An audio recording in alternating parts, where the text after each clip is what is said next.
healthcare in transition. During the week, we've seen different issues addressed, and such as yesterday, we had problems of healthcare and making decisions about healthcare. Today, we invited a very noted speaker and worker in the Northwest. She's a transplanted person to the Northwest, came to Seattle from Milwaukee, Wisconsin. She is a nurse who was educated at Marquette, went on to get her master's in nursing and her doctorate in hospital administration, and she is certified as a hospital administrator. She is currently the Associate Administrator of Virginia Mason Medical Center in Seattle, which is one of our larger research and medical centers in the Northwest. She is also an assistant clinical professor at the University of Washington. She is a noted leader in nursing administration and has served on several colleges to set up graduate programs in nursing administration. She is a prolific writer. Should I tell how long you've been? She writes frequently in professional journals on hospital administration, nursing administration, and nursing problems. And so at this, I should mention that she is the administrator of the Nursing Administration Quarterly as well. So at this time, I'd like to welcome Barbara Brown.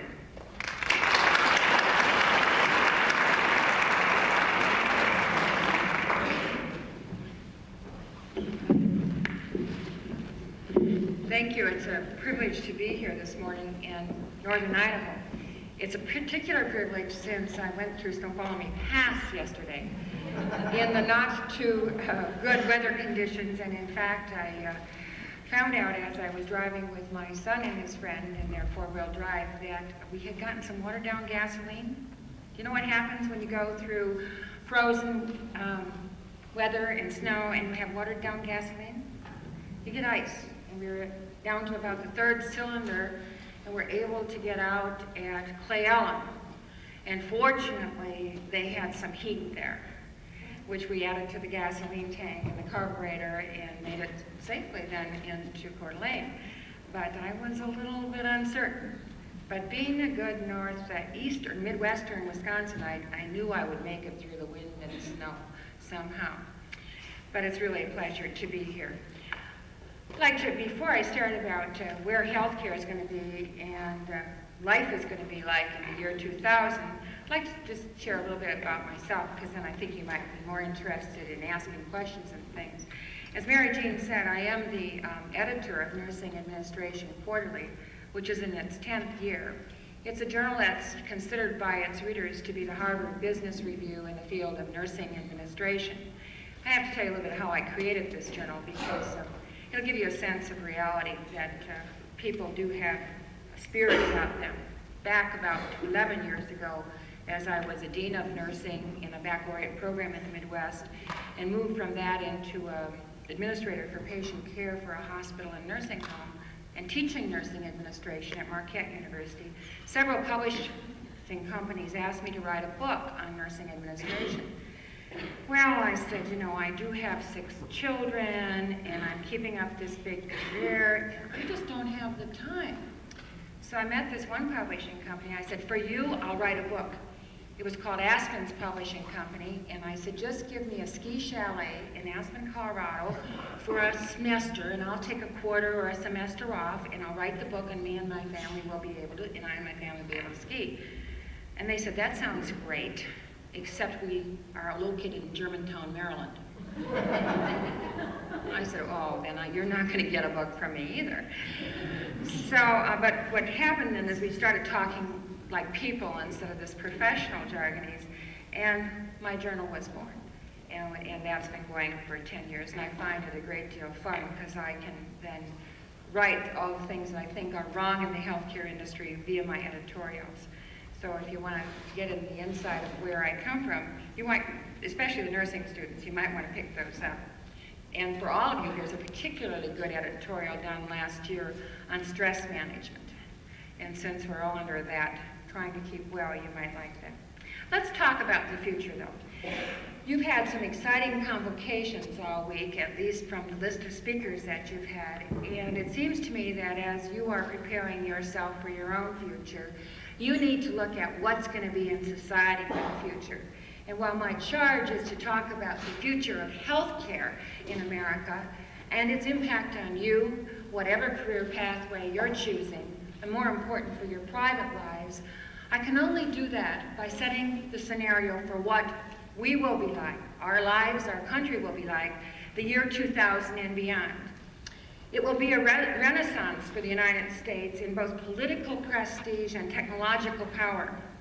We will see people living to a healthy old age of 100 years or more as super drugs cure diseases such as cancer and senility. Genetic techniques will expand food production and curb pollution. Space colonies will orbit the Earth, and the moon will be mined for its wealth. Robots will do household and factory chores, and cars will be programmed to avoid accidents, something we can all use. In social changes, we will see a woman becoming president of the United States. I happen to be reading Ferraro, My Story, right now. Well-recommended reading, particularly for those of you who have political inclinations. Who knows, it might happen sooner than that. People will have 3 or 4 careers in their work life. Some of you are in your 2nd or 3rd career right now as you are at Northern Idaho College. With home computers and other electronic marvels, families will tap into enormous sources of data and entertainment. I just got a VCR this year for the first time. I know many of you may have had it earlier, and I'm amazed at the revolution in my household. Revolution in high technology will gain momentum, and an economic boom will give tomorrow's citizens the highest standard of living ever known. We will have floating cities that will house thousands of people. Levitating trains will travel at 250 miles an hour. Exotic new energy sources will be found, and the United States will no longer depend on foreign regions for oil. On the world scene, the superpowers will be changed by third world nations that will claim 85% of the world's population by the year 2033. The third world economically deprived nations will desperately seek a greater share of the world's bounty. Economics will be tomorrow's lingua franca as international trade links countries more closely together. No one knows for sure when and if California will have that devastating earthquake, so forecasting the future becomes very tenuous. We don't have any guarantees that there won't be some new and unknown plague that will emerge destroying the world population, such as lead poisoning had insidiously infected the ancient Romans. And what about the asbestos problem in our schools today, and the enormous health problems that's having to our school children? AIDS is becoming a national epidemic. Not only is it a national epidemic from a social and health problem, but from a lifestyle problem. Prediction is therefore a risky business. Francis Bacon wrote centuries ago, "Dreams and predictions are to serve but for winter talk by the fireside." Despite the unforeseen calamities that doubtless will occur over the next 50 years, experts do envision the birth of a new mass elite in America, a population with more material wealth and personal liberties than ever before. Freed by technology from much of life's drudgeries, people will at least have the time to allow their creativity to flower. There will be more meaningful relationships within families and between people. Futurist expert Gerard O'Neill of Princeton University stated, "Unless we do something violently stupid with our future, the eternals of hope and love and laughter will still be there." I would now like to take us to and through the year 2000 and beyond by combining Nesbitt's megatrends and some future forecasting out of data selected from multiple resources. The first point in megatrends is a shift to an information society. That's nothing new for you in the computer field. If I can start having some slides. Families will use computers to pursue their careers, get their education, shop for clothes, and have medical checkups. Information seeking, validation, verification, all of which is part of academic study, and becoming user-friendly with the computer will be key to expansion in the next 50 years. By the turn of the century, since computers will be able to solve problems such as engineering and applied skills, the focus will be on reasoning with emphasis on the basic subjects of math, chemistry, physics, and English. Computers will teach math, but in areas such as creative writing, machines will never teach as effectively as people. Hundreds of corporations will grant degrees in high-tech science and engineering. State-of-the-art equipment and research will surpass college campuses. People will not be going to universities for higher education and specialty education. They will be going to the industry themselves. For example, in healthcare, if we look at the linkage with practice to reality and teaching, we will find our major medical centers around the country being the state-of-the-art in how to learn to do those things, such as been the case for medical education for years. So there'll be places like Hospital Corporation of America, which has one of the largest television studios, private, non-commercial, in the whole country for their multiple hospital satellite continuing education programs. Or we'll see Kaiser Permanente, Rush Medical Center in Chicago, and certainly Virginia Mason, and others having large areas of continuing education, advanced education in all healthcare disciplines. Publish or perish in academia will become perform or perish. In other words, people will not be allowed to teach these advanced things in healthcare unless they can actually practice it themselves. So that all the teaching will have to be where the patient populations are and where the advanced experts in practice are. 8 of every 10 workers will be employed in making computers and providing services and information to society. The development of vast computer networks will allow companies to desert crowded urban centers for more pleasant surroundings of suburban and smaller communities. The second megatrend is high technology, high touch will replace forced technology. Certainly a significant factor in healthcare of the future. In our basic lives, robots will vacuum floors, mow the lawn, and do the laundry. Isn't that going to be wonderful? I could use a few right now. 2033, scientists will know how to make dead cells regenerate in the brain and spinal cord. Can you imagine the hope that that will be for paraplegics and brain damage victims in healthcare? On the genetic frontier, we will find the control of heritage and biological events. The control of DNA will be more significant than the discovery of fire or the printing press, from Donald Coffey of Johns Hopkins. Oncogenes will be able to be a source of cancer treatment since they cause 1,000 forms of cancer. If these can be regulated, oncogenes, cancer cure is on the forefront. By the year 2033, hypertension will be treated by repair of the gene controlling blood pressure instead of daily medications. Lasers, radiation, and drug therapy advances will make today's operations obsolete.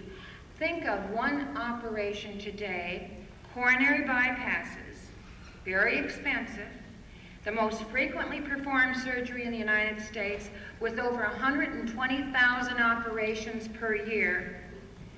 will be a footnote in medical history by the turn of the century. Just think about that. Why? Because the cause of arterial sclerosis will be known, and drugs and lasers will clear out blocked arteries. Spare parts medicine, and this is the spare parts person that you see. I'll just go through that for those of you who might not be able to see it up front. Memory enhancers, depression lifter, pain controller, bifocal contact lenses, artificial inner ear, false teeth, reconstructed jaw, cosmetic surgery, heart, lung, kidney transplants, artificial kidney, artificial pancreas, artificial liver, artificial, and you could go limbs, and you could go on and on. So spare parts medicine, although it's a synthetic replacement for the eye and lung, isn't too likely to happen. Progress is being made on all the other body parts, including blood vessels, skin, knees, fingers, ears, tongue, heart, kidney, and pancreas. Electrodes and microcomputers will be able to translate messages to the brain so that people with substitute limbs, artificial legs, artificial arms, will be able to grasp their artificial fingers and rotate their artificial wrists, something that we have yet to do. The latest in high tech that we have to experience in the Pacific Northwest is called the stone crusher, or, can we have the next slide? The Dornier extracorporeal shockwave lithotripter. What this shows is a patient in a tank with their kidney in a diagram showing there, and the device that's going to crush those stones is sonic booms underwater, if we can go through the slides.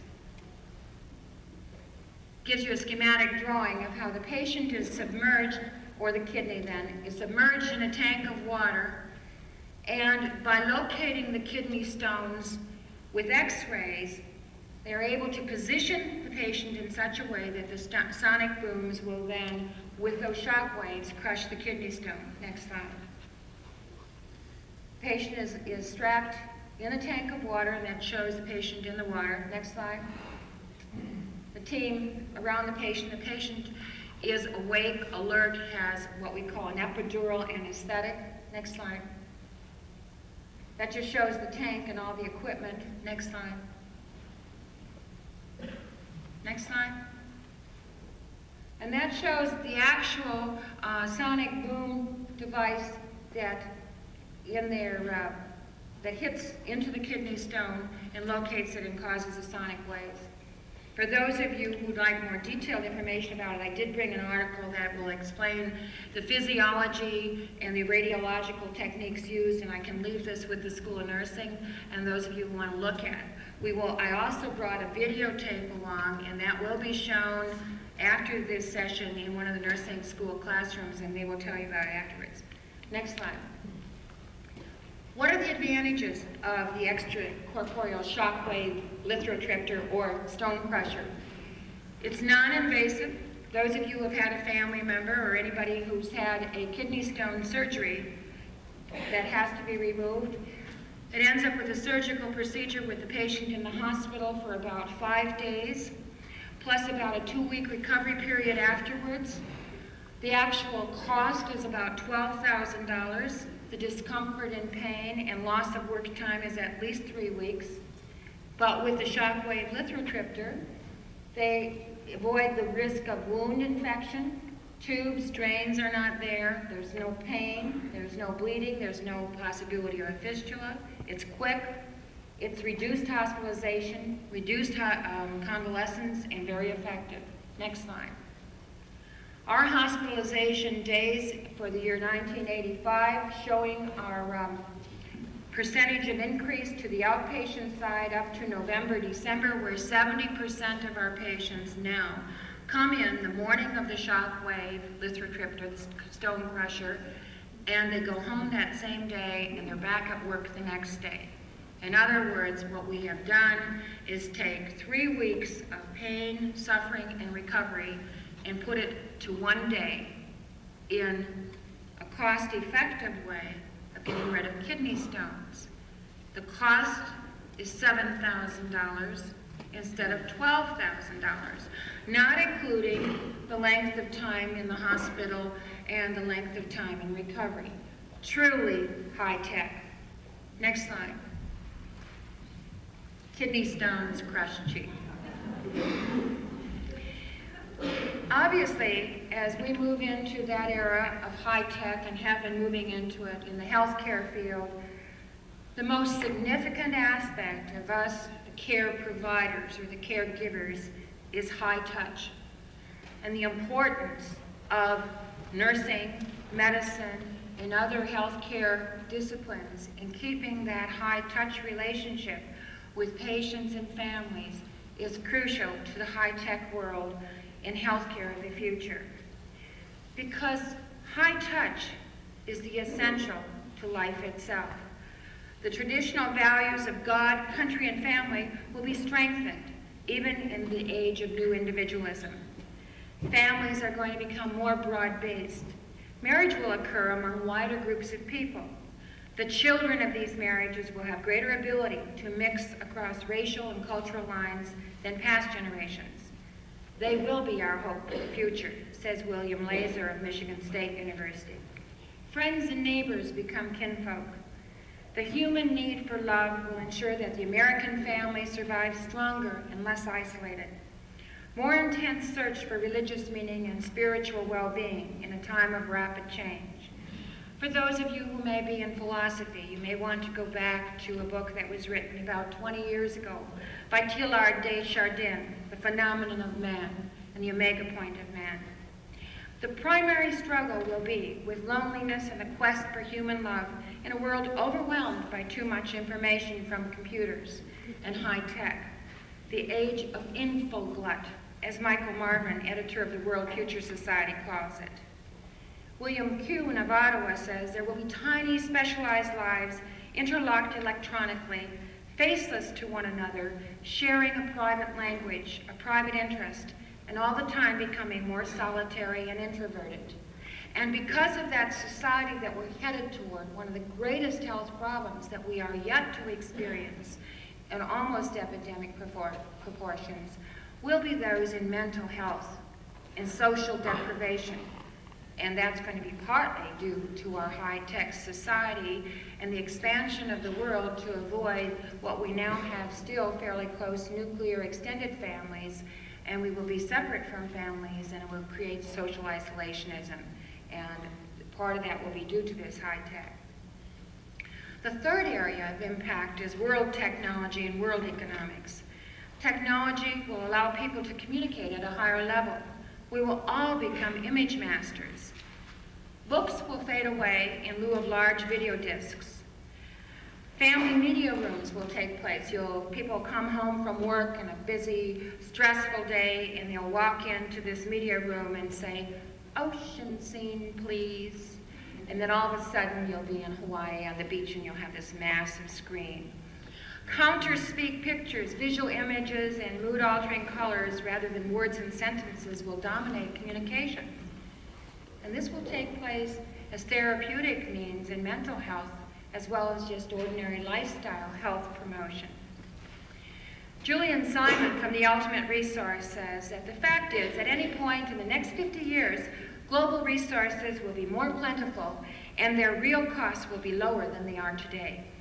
Water, food, and minerals, the basic building blocks for health, will depend more on recycling and conservation. Synthetic alternatives in mining of untapped reserves and vital minerals will come from the ocean bottoms and the surface of the moon. By the year 2000, very few small farms will be left to feed this country. Farms will be self-contained ecosystems where water and soil nutrients will be recycled, and farmers will be more concerned with monitoring their computers than watching weather. Water wars will occur. Ultimately, oceans using desalination systems will be used. Icebergs from Antarctica will provide a source of water. 50 years from now, the energy slide. Oh, I'm sorry, that was the aging slide. You missed one. I did indicate earlier that we would have an aging population.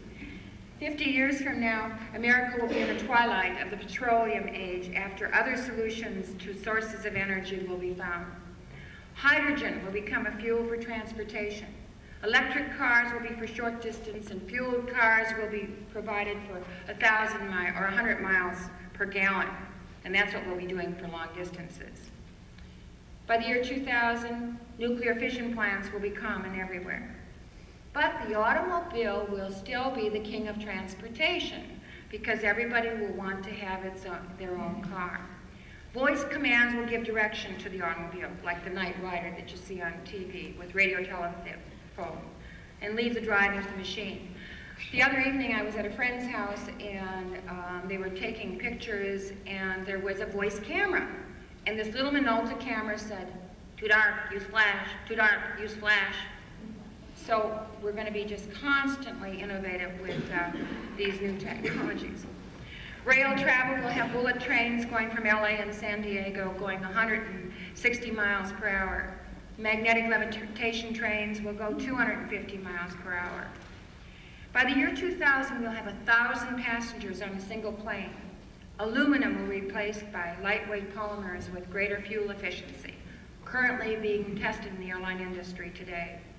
Space travel will be common. Our challenge in healthcare will be establishing space habitats that are healthy. And space is inhospitable and unforgiving, as we have found out. There will be a world car, interchangeable parts, and portable assembly kits. And robots will do the production on demand, triggered by placing your order with a home computer. The next megatrend is long-term strategic planning. And we know what that means. We certainly know that in healthcare. Long-term investment risks will be made at the expense of short-term profits in order to be invested in the future. But our suit in America is brain power. And we'll have trade wars and protectionism. Two countries will emerge as the top in biotechnology, bioengineering, computer software, and integrated circuits. Which two countries are they? United States and Japan, right. The field of economic management will be merged with administration and long-term planning. The key long-term planning issue for healthcare will be environmental issues, which will be key to our planning. What's happening in our environment is key to our future health. Basic demographic trends and general social and economic climates will affect the delivery of the healthcare system. Funding and human resource trends are key to our survival in health. Breakthroughs and cures, techniques, and program effectiveness for prevention will be looked at. Are we going to cure AIDS? Are we going to prevent it? Are we going to treat it? AIDS is being looked at as epidemic, as the bubonic plague was years ago, or even the smallpox epidemic. New ideas, philosophies, values, or fads that impact healthcare will be reviewed in that planning process.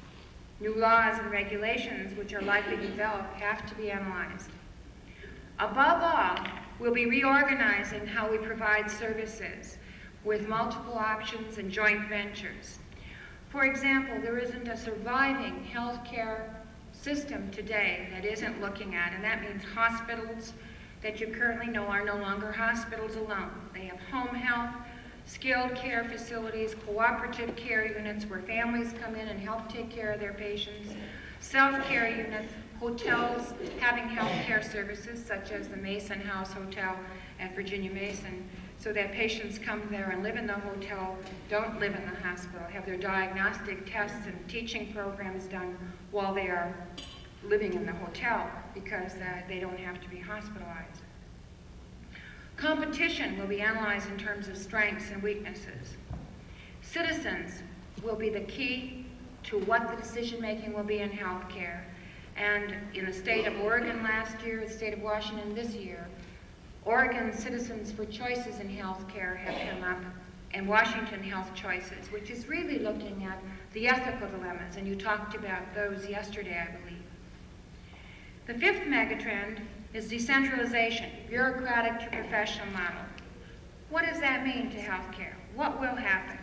How will doctors, nurses, engineers, attorneys, and other professionals keep their autonomy in a professional model versus being in a hierarchical or bureaucratic model. The prospect of isolation and selfishness in a decentralized society could give rise to small ideological communities where people of similar beliefs will gather for support, creating their own healthcare systems, such as we saw in the Rajneesh period out in Oregon. That will be an interesting thing in society. The demand for health services will mount as the population grows and increases in age. More medical treatment will be provided by paramedics, midwives, and nurse practitioners, and the demand for doctors will diminish while there is an increasing oversupply, and the demand for other providers will increase. Could I have that elderly slide back? Go back one. The year 2000 will create a whole new group of healthcare workers. We look at the trends in society of how people are going to live. We will need all kinds of healthcare workers in the field of geriatrics. More than 1 million healthcare workers are going to be needed to take care of the elderly in this country.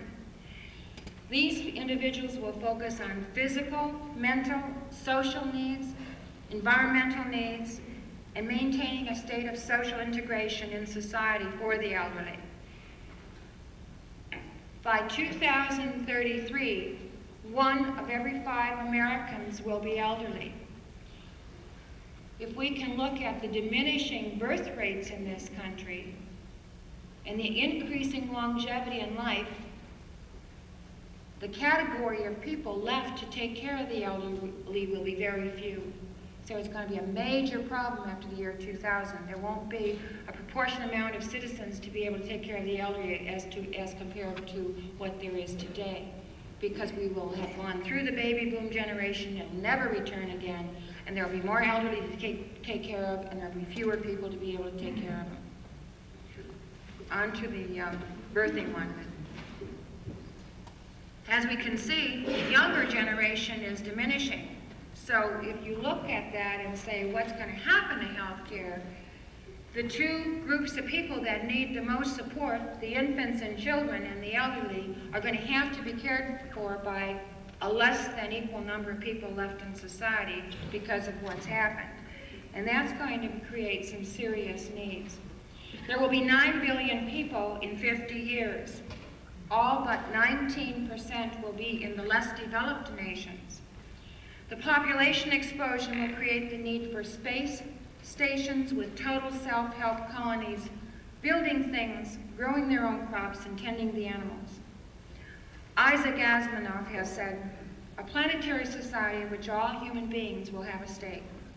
The mystique of medicine, and especially specialty medicine, will continue to decline while medical technology accelerates and the family practice is in.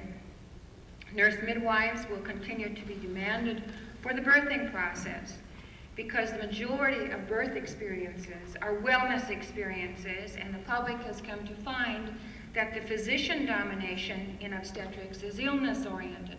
Now, that doesn't mean we don't need doctors in obstetrics. We do. And in fact, the malpractice insurance crisis has eliminated more and more physicians willing to be delivering of babies because of the potential of suits and the high cost of their malpractice insurance. So we're going to see some shifts there, and we'll be looking for other ways of having caregivers for the birthing family unit. The changing of biological man into a state of autodynamic equilibrium is a constant search of genetic engineering and psychological stress. The evolutionist measures fitness in terms of the contribution made to the gene pool of the next generation.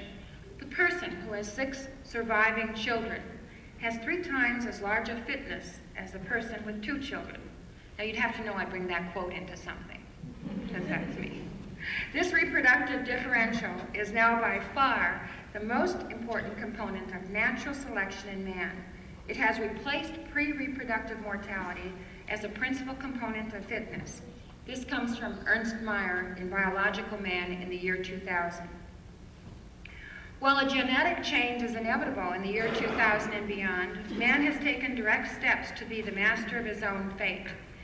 in the increase in wellness promotion and self-controlled health directive changes in behavior. We have a program at the Mason Medical Center called SENSE, Sensible Experience in Nutrition, Stress Management, and Exercise. That's there for employees, for executives, for people in different companies to come in to learn how to stay well. And you'll find that major medical centers that have been high-level illness treaters are all in the business of keeping people well, each of them coming through with different types of wellness promotion programs. Ours happens to be SENSE. Nutritional influences have become primary in today's society for health, recognizing that diet predicts human growth and development and even can cause and be the treatment of mental illnesses. Techniques for controlling behavior and modifying personality will continue to grow more efficient in the year 2000 and beyond.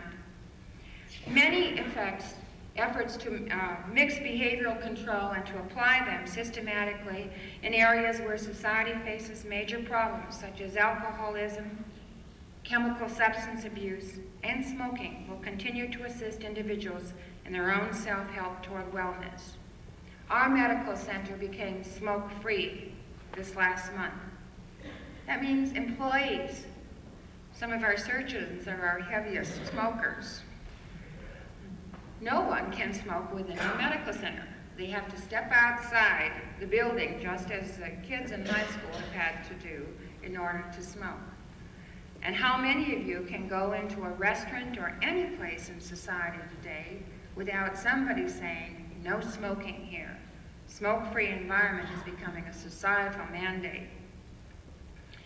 We have yet to see the long-term effects of marijuana and other substances and the large numbers of mental illness in the generation that came out of the 70s and is now into the 80s.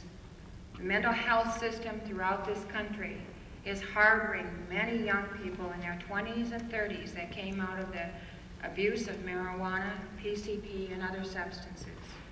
I have a son that's been sick for 7 years because of marijuana, and he is yet to be 25. The seventh megatrend is participating democracy is emerging. What will happen in our government societies? Computers will bring voters into immediate contact with candidates and issues. Most structures of government will remain fixed. There will be a widening gap between those who are able to master the new computer technology and those who can't. Those of you who are on this campus today, if you can't at least run a basic computer, you are not going to be fit for society for the future. Unskilled will become the forgotten denizens of society and permanent underclass. There will be a greater division between the haves and have-nots that will propel the United States into a renaissance of power and prestige. Politically, it will be a zoo, says Ben Wattenberg from the American Enterprise Institute. We will be the first universal nation. The danger of nuclear war will be caused by miscalculation rather than by surprise attack, says Joseph Nye of Harvard. Space will be the new battlefield. Electromagnetic guns, computerized surveillance making ocean transparent, battlefields, deception electronic warfare systems creating phantom fleets. Soldiers will be immunized against stress to fight for weeks without sleep. Boy, could I staff a hospital with that. The year 2000 will bring laser weapons and high-energy particle beams. By 2033, the potential to create gravitational collapse in warfare will cause a big black hole for a city or state to disappear. If you haven't seen the Philadelphia Experiment as a movie, that movie will validate that potential. Number 8 is the growth of networking. People will become more communal and cooperative. Me-ism will soften and be replaced by we-ism. Alvin Poussant of Harvard University. Margaret Mead has said, people will marry 3 times, once for love, once for children, and once for companionship, but not necessarily in that order. By allowing people to work and learn at home, computers will restore families as society's masters and as antidotes to the coldness and clumsiness of bigger institutions, says David Snyder, futurist. The ninth megatrend is development of the South and Southwest. Goodbye, gritty city, and hello, urban utopia. Next slide, please. What's going to happen to America's giants? And where are people going to go to live? People will choose where they want to live instead of where they are required to live because of jobs. There will be little chance of revival for the declining metropolitan cities of Detroit, Cleveland, St. Louis, my native Milwaukee, Wisconsin. San Diego, Phoenix, Houston, and Denver will increase, with the only serious barrier water shortage, and that will change because of what's going to happen. Other cities, such as Charlotte, North Carolina, and Lexington, Kentucky, will be more desirable to live in. One of our more serious health problems will be, how do you take care of people who live in a city within a city? Skyscrapers will be 250 to 300 stories tall. What's the tallest skyscraper in the world today? Sears Tower building, and how tall is it? 110 stories. I've had occasion to be in the John Hancock building quite frequently in Chicago, which is near the American Hospital Association headquarters. And there are 700 families that live in the building. They have their own bank, their own drugstore, their own grocery store, they have a swimming pool, a health spa. They do not have a school there, but they may, but it's all within that building. 700 families in the 96-story John Hancock building. As I was riding in the elevator one day a few years ago, a mother with her 2 children who had come from the swimming pool going back to their condominium said to another mother, "These children are just constantly having earaches. I can't understand it." My ears hurt riding up and down that elevator just once on the rare occasion that I'm there. Can you imagine living in that with that ear pressure? There will be other problems. The city will become a center of consumption. The final megatrend is the focus on options. Options in healthcare, options in family, options in everything that we do. The family tree by the year 2033 will be rooted strongly, but will be sprouting out different branches. Several sets of parents and half and step-siblings. Children will make more decision about friends, school, and how they spend their time. The average work week will be 20 hours by the year 2000. I'll have a hard time staffing a hospital on 20 hours a week. Ethics will be the major social issue, that which you discussed yesterday. Who will determine whether an IQ should be developed up to 160, says Marvin Cetron from Encounters with the Future. Who will determine whose life it is anyway? How many of you saw Richard Dreyfuss in that movie? The movie about an artist who became a paraplegic with a trauma accident, and he said, "I don't want to live like that," and took himself to the courts to have the right to die with dignity because his definition of quality of life was not living a long life as a paraplegic. How much longer can healthcare people continuously sustain people at high cost with no quality of life outcome, and if they don't want to do it? Living wills has become the determinant of healthcare for the future, or giving people durable power of attorney so that they can say, "I don't want to live any longer." So ethics in healthcare will be the predominant force. Health leaders are calling for clear national guidelines to prevent us from manipulating genes and creating unfortunate society for the future. I realize my time is coming near, and I'm going to move right into the next series of slides rather than tell you what it will be like way off in the future for your own self-health. So if I can move into the next one. The most crucial problems that we have to face in healthcare are the economic ones, and I want you to get a picture of what's happening to this country, because you are this country. You are this country's future. This one comes from the Carter regime, where the healthcare systems experienced a federal mandate cap on healthcare, a 9% cap. And what that says to the consumer is the sandbagging healthcare costs, we're sandbagging them, and Carter is saying you can't spend any more money, and the nurse with combat boots says, "Well, how are you feeling this morning?" Let's move through the next one.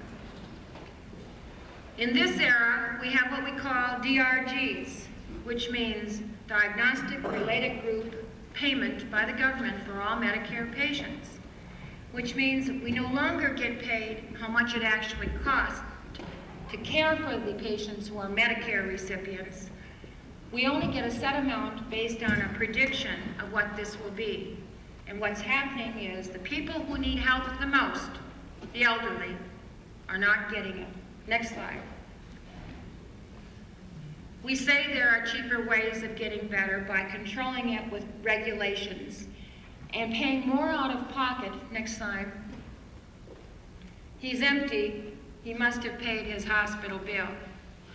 Those of you who have had family members in hospitals in the past year or two will know the drain. And in fact, in yesterday's Seattle Post-Intelligencer, there was a series of articles on the significant impact on the middle class and those people ineligible for Medicare or Medicaid recipient, and what it's doing to their pocketbooks to have to pay the difference from what insurance or lack of insurance will pay. So the economic issues are our most crucial. Next slide.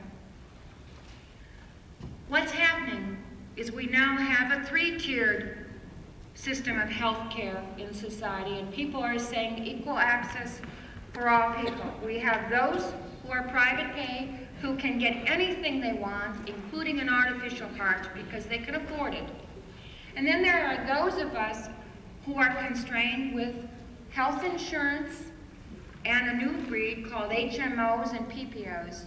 And then we have the roller skate group, which may be the Medicare and the uninsured, or the less than adequately insured. And they're not going to get much at all. And if we don't recognize that that's what's happening to us in America, we are in serious trouble for health care and for our future. Next slide. This really kind of shows health care as the ethical dilemma of looking at it as being a dollars and cents versus a right. Next slide. Medicare is in serious trouble. We do not have enough funds for the elderly for the future, and we are bleeding seriously. Next slide. Finally, we'll need you unconscious for the operation. Would you prefer sodium pentothal or a peek at your hospital bill? If there is any single issue to be looked at for the future in healthcare, it is going to be the issue of access, economics, and what is quality, and who defines it, and how are we going to get it to the people who need it the most. Thank you.